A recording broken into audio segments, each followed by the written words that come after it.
किन्नर चुड़ैल। गोरखपुर नाम का एक गांव हुआ करता था। उस गांव में ज्यादा लोग नहीं रहते थे। उस गांव में एक गर्भवती विधवा औरत रहती थी। उस औरत का नाम कमला था। कमला अपने घर में अकेली रहती थी।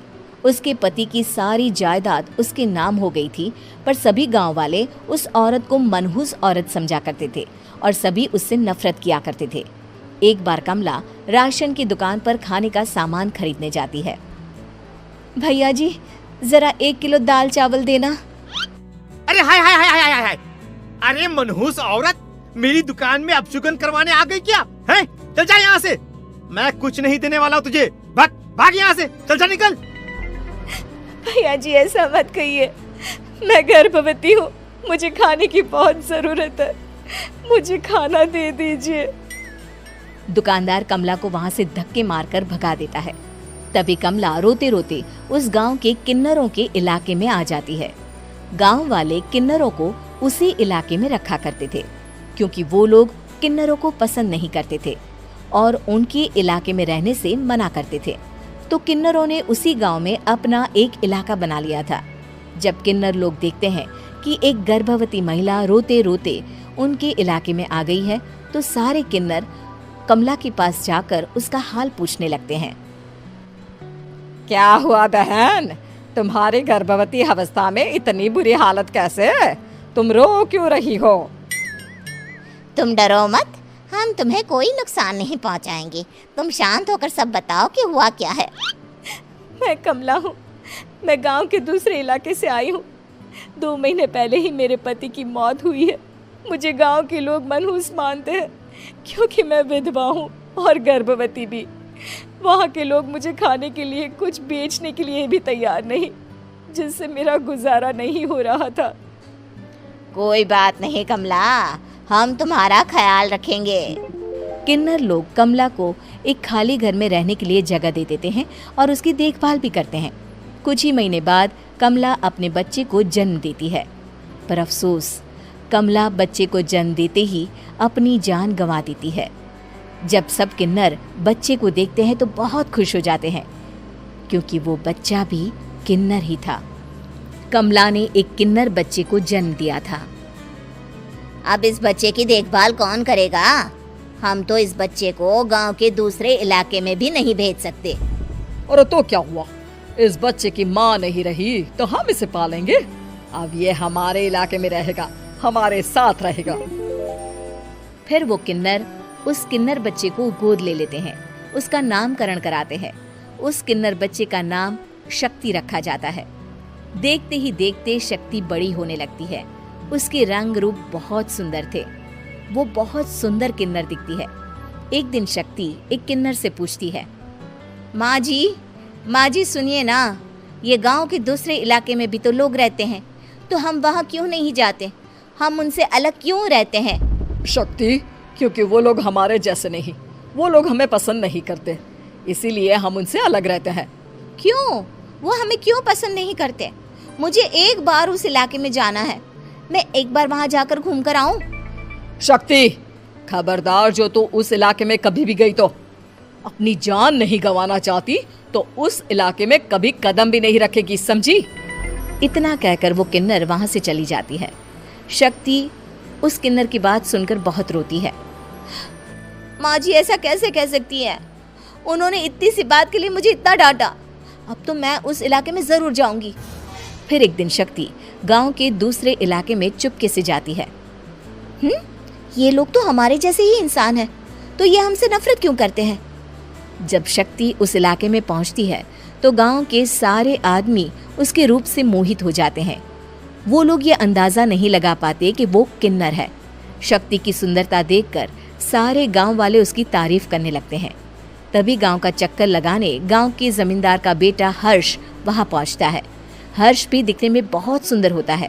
जब हर्ष ने शक्ति को देखा तो वो भी उससे मोहित हो गया, और जब शक्ति की नजर हर्ष पर पड़ी तो वो हर्ष को देखकर मोहित हो गई। आपको पहले कभी इस गांव में देखा नहीं। इस गांव में आप नए हैं क्या? जी नहीं, वो मैं बस। तभी शक्ति बोलते बोलते रुक जाती है और मन में सोचने लगती है, अगर मैंने इनको बता दिया कि मैं दूसरे इलाके से आई हूँ तो वो समझ जाएंगे कि मैं किन्नर हूँ, इसलिए मुझे इनसे झूठ ही बोलना पड़ेगा। शक्ति हर्ष को कहती है, जी हाँ, मैं इस गांव में नई आई हूँ, यहाँ अकेली रहती हूँ। वैसे आप कौन है? आप भी इसी गांव में रहते हैं? जी हाँ, मैं इस गांव के जमींदार का बेटा हूँ। आपको किसी भी चीज की जरूरत पड़े तो आप मुझे बता देना, मुझे अच्छा लगेगा। ऐसे ही शक्ति और हर्ष एक दूसरे से रोज मिलने लगते। वो दोनों अपने प्यार का इजहार करने एक दूसरे से मिलने जाते हैं। तभी शक्ति का पीछा करते करते एक किन्नर वहां आ जाती है। शक्ति, मैं तुमसे बहुत प्यार करता हूँ। मैं तुमसे शादी करना चाहता हूँ। क्या तुम मुझसे शादी करोगी? हाँ हर्ष, मैं तुमसे शादी करूंगी, पर मैं तुमको अपने बारे में एक सच्चाई बताना चाहती हूँ जो मैंने तुमसे छुपा कर रखी है। तभी उनके बीच में ही वो किन्नर आ जाती है। शक्ति, तेरी हिम्मत कैसे हुई ऐसा करने की? वो किन्नर शक्ति को खींचकर गांव के जमींदार के पास ले जाती है। हर्ष भी वहां शक्ति को बचाने के लिए पहुंच जाता है। जमींदार शक्ति और हर्ष के प्यार के बारे में सुनकर गुस्से में आ जाता है और शक्ति को गांव के बाहर निकालने की सजा देता है। शक्ति ये बात सहन नहीं कर पाती और कुएं में कूदकर अपनी जान दे देती है। जमींदार हर्ष की शादी गांव की एक लड़की से करवा देता है, पर हर्ष इस शादी से खुश नहीं होता। शक्ति अपना बदला लेने के लिए मरने के बाद किन्नर चुड़ैल बन जाती है। अब मैं इन गाँव वालों को नहीं छोड़ूंगी, अब इनसे मैं अपने प्यार का बदला लूंगी।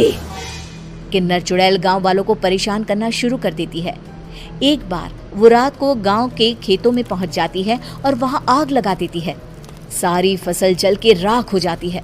जब एक आदमी रात को उठकर देखता है कि खेत में आग लग गई है तो वो वहां पहुंच जाता है।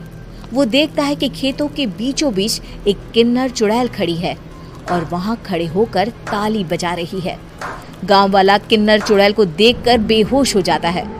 जब सुबह उस आदमी को होश आता है तो वो सीधा जमींदार के पास जाता है। अरे जमींदार साहब, अरे वो किन्नर चुड़ैल ने मेरी सारी फसल चला दी। अब मैं क्या करूंगा? क्या होगा मेरा? जमींदार चुड़ैल किन्नर का नाम सुनते ही सब कुछ समझ जाता है। अब वो बहुत डर जाता है। उसी रात को जब जमींदार डर के मारे अपने कमरे में सो नहीं पाता, तभी वहां अचानक से किन्नर चुड़ैल आ जाती है। किन्नर चुड़ैल जोर जोर से जमींदार के आगे खड़ी होकर हंसने लगती है और ताली बजाने लगती है। जमींदार उस डरावनी किन्नर चुड़ैल को देखकर बहुत डर जाता है। तूने मेरे साथ बहुत बुरा किया, अब मैं तुझे जान से मार दूंगी। नहीं नहीं नहीं नहीं नहीं, मुझे माफ कर दो, मुझे मत मारो। मैं कभी ऐसा दोबारा नहीं करूंगा। अब तुम जो बोलोगी वही मैं करूंगा।